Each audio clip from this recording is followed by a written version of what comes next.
Assalamualaikum warahmatullahi wabarakatuh. Baiklah, di sini kami dari kelompok 3 dengan judul makalah perkembangan keberagaman individu pada usia 5 sampai 12 tahun. Di mana di sini saya akan menjelaskan tentang psikologi agama. Psikologi agama menurut Georgi Militet adalah ilmu yang berusaha menguraikan, meramalkan, dan mengendalikan peristiwa mental dan tingkah laku. Agama menurut Ji Halauba adalah agama sebagai cara bertingkah laku, sebagai sistem kepercayaan, atau sebagai emosi yang bercorak khusus. Nah, psikologi agama adalah cabang dari psikologi yang meneliti dan menelaah kehidupan beragama pada seseorang dan mempelajari seberapa besar pengaruh keyakinan agama itu dalam sikap dan tingkah laku serta keadaan hidup pada umumnya. Itu faktor-faktor yang mempengaruhi perkembangan agama pada anak. Masa pendidikan di SD merupakan kesempatan pertama yang sangat baik untuk membina pribadi anak setelah orang tua. Sekolah dasar merupakan dasar pembinaan pribadi dan mental anak. Apabila pembinaan pribadi dan mental anak terlaksana dengan baik, maka si anak akan memasuki masa remaja dengan mudah, dan pembinaan pribadi di masa remaja juga tidak akan mengalami kesulitan. Pendidikan anak di sekolah dasar pun merupakan dasar pula bagi pembinaan sikap dan jiwa agama pada anak.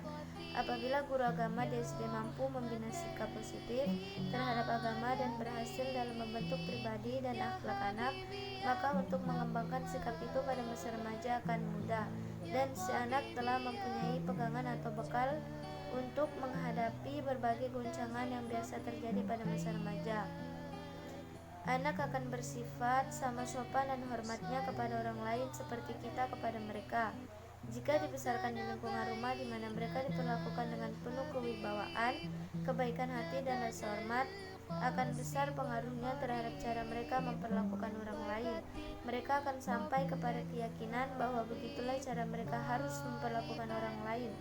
Mereka juga cenderung memperlakukan kita dengan cara melihat kita memperlakukan orang lain di luar keluarga.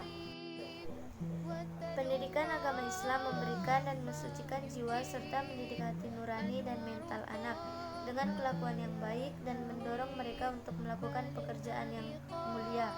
Karena pendidikan agama Islam memelihara anak supaya melalui jalan yang lurus dan tidak menuruti hawa nafsu yang akan menyebabkan nantinya jatuh ke lembah kehinaan dan kerusakan serta merusak kesehatan mental anak. Adapun pendidikan agama Islam yang perlu diterapkan kepada anak sejak usia dini antara lain, yang pertama yaitu membisikkan kalimat tauhid, yang kedua mengajari akhlak yang mulia, ketiga mengislamkannya atau mengkhitankannya, keempat upaya melestarikan kesehatan mental anak melalui pendidikan agama Islam. Kesehatan mental anak melalui pendidikan agama Islam. Satu, menanamkan rasa keagamaan terhadap anak dengan memberikan pengetahuan dan pemahaman tentang agama agar anak dapat mengenal lebih dekat kepada Sang Pemberi Petunjuk, yaitu Allah Subhanahu wa Ta'ala. Dan yang kedua, membimbing dan mengarahkan perkembangan jiwa anak melalui pendidikan agama Islam. Membimbing dan mengarahkan perkembangan jiwa anak dapat diusahakan melalui pembentukan pribadi dengan pengalaman keagamaan terhadap diri anak, baik dalam lingkungan keluarga, lingkungan sekolah maupun masyarakat.